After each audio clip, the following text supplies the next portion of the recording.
দেওয়া আরম্ভ হয়ে গেল। হ্যাঁ, পনির, এটা আলু পনিরের তরকারি করেছি।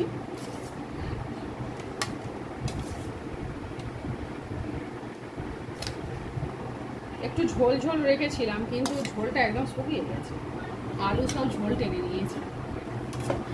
আর এই যে লুচি,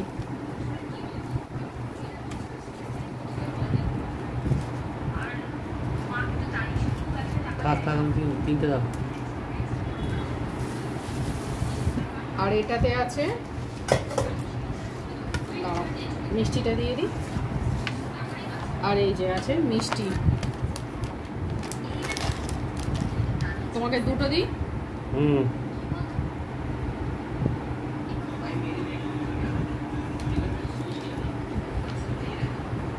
রাতের ডিনার আজকের আলু পনিরের তরকারি, লুচি আর মিষ্টি।